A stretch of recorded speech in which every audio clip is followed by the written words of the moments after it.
Beton menjadi tulang punggung infrastruktur global. Hal ini terjadi karena ketersediaan komponen penyusunnya yang luas dan fleksibilitas dalam desain. Namun, beton dengan komposisi konvensional masih memiliki beberapa kekurangan. Kuat tekannya yang rendah, getas, dan juga durabilitasnya yang masih kurang. Mengingat akan kebutuhan struktur beton modern yang lebih kuat dan lebih stabil, maka dikembangkanlah UHPC atau Ultra High Performance Concrete yang memiliki kekuatan tinggi dan tahan terhadap lingkungan yang ekstrim.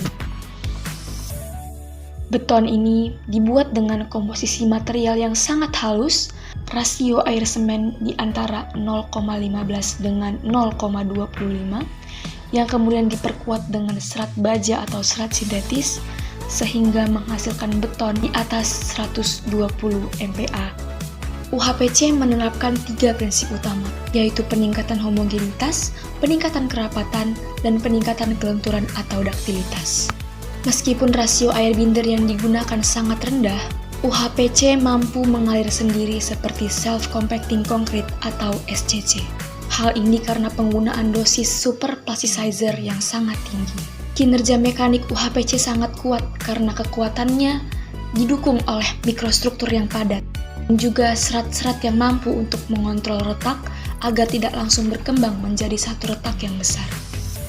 Hal ini juga membantu UHPC untuk mencapai durabilitas yang tinggi karena pori dan jalur masuk zat agresif menjadi sangat terbatas dan terputus. Adapun proses mixing UHPC terdiri dari 3 hal. Yang pertama, dry mixing, yaitu proses pencampuran bahan-bahan kering yang bertujuan untuk membentuk distribusi awal sistem partikel yang lebih padat dan merata. Kemudian wet mixing dengan menambahkan air dan super plasticizer secara bertahap yang bertujuan untuk membentuk pasta semen yang homogen dan workable. Kemudian terakhir, fiber addition, yaitu menambahkan serat-serat setelah seluruh campuran homogen. Perkembangan UHPC dimulai dari awal tahun 1980-an, yaitu berangkat dari fase HPC atau High Performance Concrete. HPC mampu mencapai kuat tekan 60 hingga 80 MPa dengan durabilitas yang jauh lebih tinggi dibanding beton normal. Hal ini terjadi karena pemilihan agregat yang sangat ketat dan pemadatan mikrostruktur sehingga mengurangi pori-pori kapiler. Kemudian pada tahun 1990-an memasuki fase RPC atau Reactive Powder Concrete yang dikembangkan oleh Richard dan Chay Rezi yang merupakan cikal bakal UHPC yang kita kenal sekarang. Mereka mengganti agregat kasar dengan material-material mikro menggunakan water binder rasio yang sangat rendah tetapi tetap mudah dikerjakan karena dosis super plasticizer yang tinggi, pemanasan hingga sekitar 90 derajat Celcius sehingga reaksi hidrasi dan pozolanik yang terjadi sangat intensif dan memberikan serat baja sehingga menaikkan kapasitas tarik dan daktilitasnya. Kemudian pada akhir 1990-an dan awal tahun 2000-an muncul Daktal, sebuah perusahaan ready mix yang mencoba untuk memproduksi dan kemudian mengaplikasikan UHPC pada jembatan Sherbrooke di Kanada pada tahun 1997. Jembatan ini menggunakan UHPC dengan mutu 200 MPa dan digunakan pada bagian lantai jembatan, top chart, bottom chart, dan juga diagonal webnya.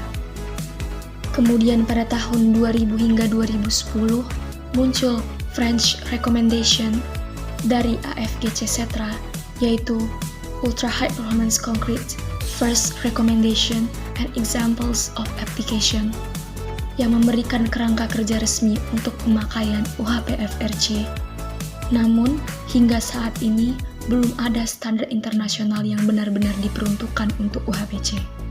UHPC komersial bermerek dinilai sangat mahal, sehingga kemudian mendorong riset campuran versi terbuka oleh peneliti-peneliti di laboratorium. Biasanya disusun dari bahan-bahan lokal yang hasilnya bisa menyamai UHPC komersial namun dengan biaya yang lebih rendah. Inovasi pengaplikasian UHPC hingga sekarang terus berkembang. Daktal mengaplikasikan sprayable UHPC menggunakan sistem pneumatic spray. Hal ini dilakukan dengan memperbaiki tanpa harus membongkar atau memperbesar dimensi secara signifikan, namun tetap mendapat perlindungan durabilitas dengan UHPC. Tak hanya itu, inovasi UHPC saat ini mengarah kepada UHPC yang lebih berkelanjutan atau Green UHPC. UHPC yang menggunakan jumlah semen yang lebih besar daripada beton pada umumnya menyebabkan jejak karbon yang lebih tinggi dalam desain material. Maka dari itu, salah satu strategi yang umum diambil adalah menggunakan material limbah untuk menggantikan semen pada UHPC, termasuk limbah industri dengan kandungan silika yang tinggi.